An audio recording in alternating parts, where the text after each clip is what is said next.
YCP హయాంలో జగన్మోహన్ రెడ్డి కుట్ర పన్ని చంద్రబాబు గారిని ఇరికించాలి అనుకున్న స్కిల్ డెవలప్మెంట్ కేసులో చంద్రబాబు గారి పాత్ర ఇసుమంతా కూడా లేదని ఎన్ఫోర్స్మెంట్ డైరెక్టరేట్ అయితే నిన్న క్లీన్ చిట్ అయితే ఇవ్వటం జరిగింది. వాస్తవానికి ఇదే కేసుకు సంబంధించి కొద్ది రోజుల క్రితం సిఐడి కూడా చంద్రబాబు గారి పాత్ర ఉన్నది అనడానికి కానీ స్కామ్ జరిగింది అనడానికి కానీ ఎటువంటి ఆధారాలు లేవని ఆల్రెడీ క్లీన్ చిట్ ఇవ్వటం జరిగింది.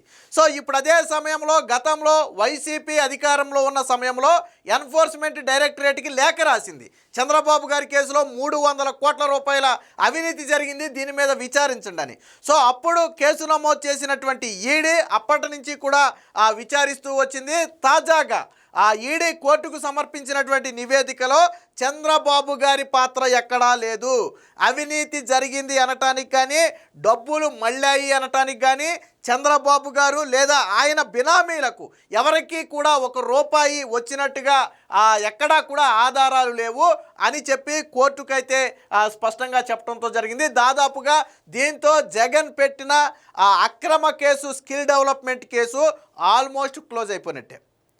ఇప్పటికే సిఐడి క్లీన్ చిట్ ఇచ్చింది, అలాగే ఇందులో ఈడీ క్లీన్ చిట్ ఇచ్చింది. ఇందులో ఇంకో విచిత్రం ఏంటంటే చాలామంది సిఐడి క్లీన్ చిట్ ఇస్తే చంద్రబాబు గారి జేబులో సంస్థ కాబట్టి ఆయన క్లీన్ చిట్ ఇచ్చుకున్నాడని చెప్పారు. ఆయన క్లీన్ చిట్ ఇచ్చుకోవడం కుదరదు, సిఐడి క్లీన్ చిట్ ఇవ్వడం కుదరదు. ఎందుకంటే వైసీపీ హయాంలో ఇచ్చిన ఆధారాల ఆధారంగానే కదా కోర్టు కూడా ముందుకెళ్ళేది. అసలు వైసీపీనే ఏమీ ఆధారాలు ఇవ్వాల.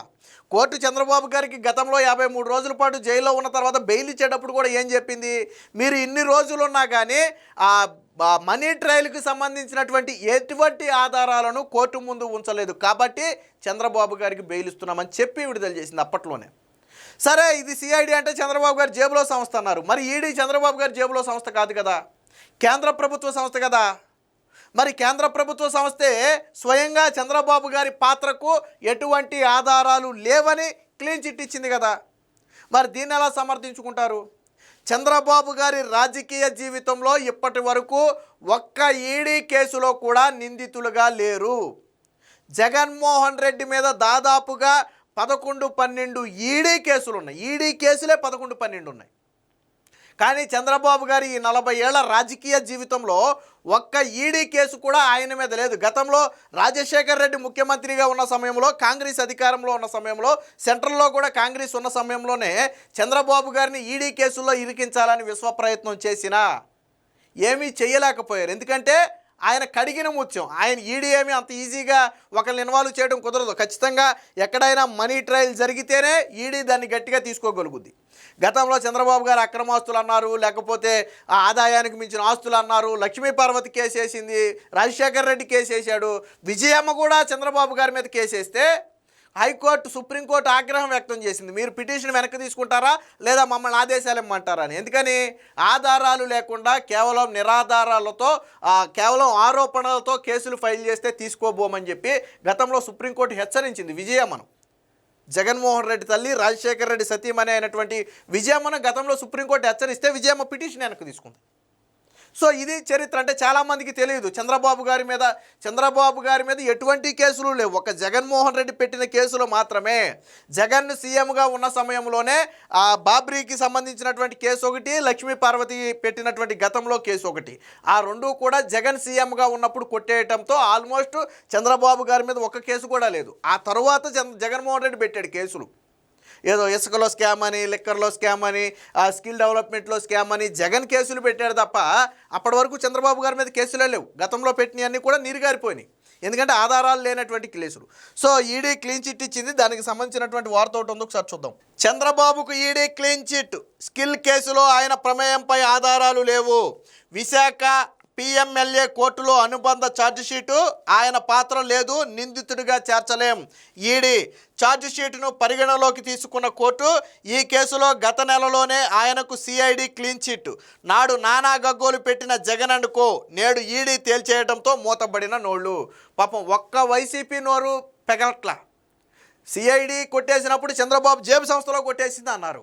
కానీ ఈడీ కొట్టేస్తే మాత్రం ఈడీ కూడా ఆధారాలు లేవని చెప్తే మాత్రం ఒక్క నోరు బెగట్ల. ఎందుకంటే అది రాష్ట్ర ప్రభుత్వ సంస్థ కాదు కదా, సెంట్రల్ గవర్నమెంట్ సంస్థ. రెండోది జగన్కి బాగా తెలుసు ఈడీ కేసులు ఎంత కఠినంగా ఉంటాయని. ఎందుకని జగన్మోహన్ రెడ్డి 5 ఏళ్ల పాటు బీజేపీతో మిలాఖత్తు అయినా ఆయన మీద ఉన్న ఈడీ కేసులు తీయించుకోలేకపోయాడు. ఎందుకంటే అంత ఈజీ కాదు. కాబట్టి ఆయనకు తెలుసు, జగన్కి తెలుసు ఈడీ క్లీన్ చిట్ ఇచ్చిందంటే అందులో ఏమీ లేనట్టే. కాబట్టి ఇప్పుడు ఒక్క నోరు తెరవట్ల.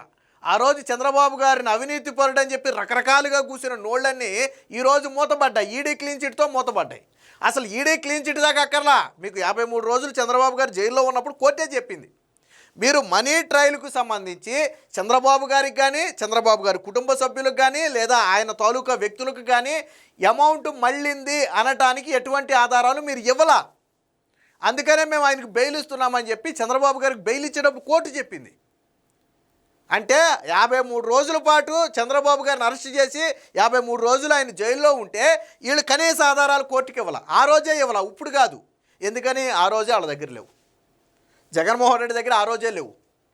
కాబట్టి ఆ రోజే ఇవ్వాల. సో ఇప్పుడు ఈడీ కూడా క్లీన్ చిట్ ఇచ్చింది.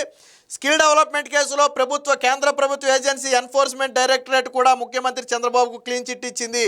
ఈ కేసులో కొందరు ప్రభుత్వ నిధులు మళ్లించినట్లుగా ఆరోపణలు ఉన్నప్పటికీ చంద్రబాబు పాత్ర మాత్రం లేదని పేర్కొంది. అందువల్ల ఆయన్ను ఈ కేసులో నిందితుడిగా చేర్చలేమని తెలిపింది.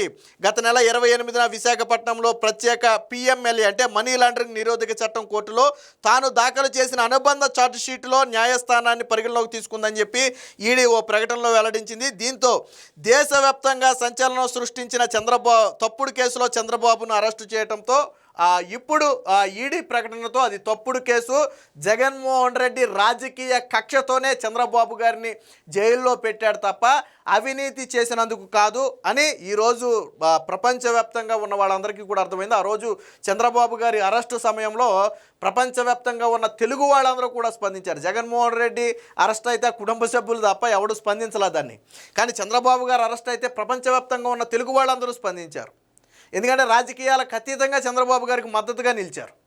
ఎందుకనంటే ఆయన నీతి నిజాయితీ అలాంటిది. 40 ఏళ్ల రాజకీయ జీవితంలో ఎప్పుడూ అవినీతికి పాల్పడినట్లు కానీ లేదా అవినీతిని ప్రోత్సహించినట్లు కానీ ఆయన చరిత్రలో లేదు.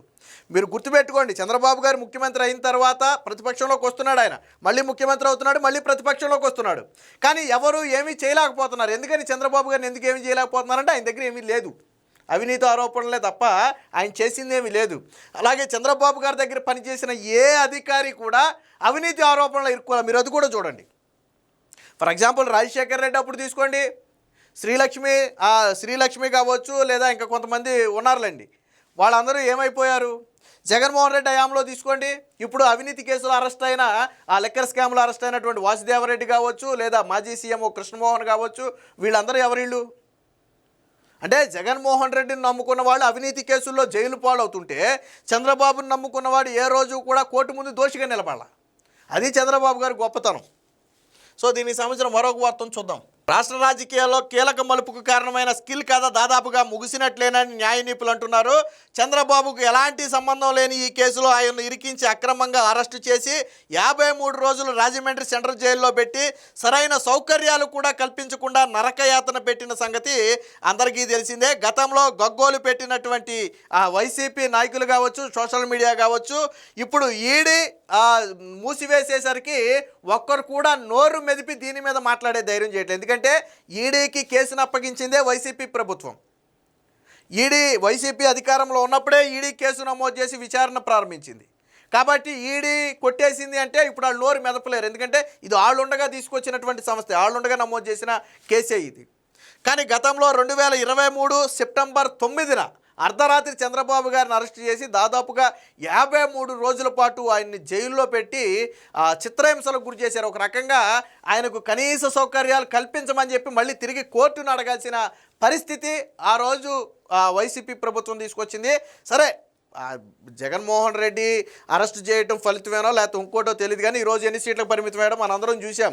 వాస్తవానికి మనకి చాలామంది చెప్పేది ఏంటంటే చంద్రబాబుని అరెస్ట్ చేయొద్దు, చంద్రబాబుని అరెస్ట్ చేస్తే రాజకీయంగా పార్టీకి తీవ్ర నష్టం జరుగుతుంది, అది మన పార్టీని పుట్టముంచుతుంది అని కొంతమంది సీనియర్లు జగన్కి చెప్పినప్పటికీ జగన్మోహన్ రెడ్డికి ఒక సైకో ఆనందం ఉంటుంది. అంటే ఆయన ఒక ట్రాన్స్లో ఉంటాడు, తను ఏది కావాలనుకుంటే అదే జరగాల. ఇప్పుడు రఘురామకృష్ణరాజుని అరెస్ట్ చేసి కొట్టించాలి అంటే కొట్టించాలి అంతే. చంద్రబాబు నాయుడుని అరెస్ట్ చేయాలంటే అరెస్ట్ చేయాలి అంతే. అంతే తప్ప రాజకీయ ప్రయోజనాల గురించి సీనియర్లు చెప్పేదో లేదో అనుభవం ఉన్న వాళ్ళు చెప్తేనో జగన్మోహన్ రెడ్డి వినడు. ఎందుకంటే నా అనుభవంతోనే నేను 151 సీట్లు తెచ్చానని అప్పట్లో జగన్మోహన్ రెడ్డికి నెత్తి మీద ఉండేయాలండి కొమ్ములు. కాబట్టి ఎవడు మాట వినేవాడు కాదు. ఆ రోజు కూడా చంద్రబాబు జోలికి వెళ్ళొద్దనే చెప్పారంట చాలామంది వైసీపీ నేతలు, ఓడిపోయాక చెప్తున్నారు. నెత్తి నోరు కొట్టుకుని చెప్పాను చంద్రబాబు జోలికి వెళ్ళొద్దని. చంద్రబాబు విషయం మీకు అందరికీ అర్థం కావట్లేదు. చంద్రబాబుని టచ్ చేస్తే పరిస్థితులు దారుణంగా ఉంటాయి, వ్యవస్థ మొత్తం ఏకమైపోద్ది, ఇబ్బందులు ఎదురవుతాయి, అక్రమ కేసుల్లో మనం ఇరికించలేము చంద్రబాబుని. రాజశేఖర్ రెడ్డే తలకిందులుగా తపస్సు చేసిన రాజశేఖర్ రెడ్డే ఏమీ చేయలేకపోయాడు, మనమెంత అని చెప్పి అప్పట్లో చెప్పిన జగన్మోహన్ రెడ్డి తాత్కాలిక ఆనందం కోసం చంద్రబాబు నాయుడిని అరెస్ట్ చేశాడు. దాని ఫలితం ఏంటో మనందరం చూసాం.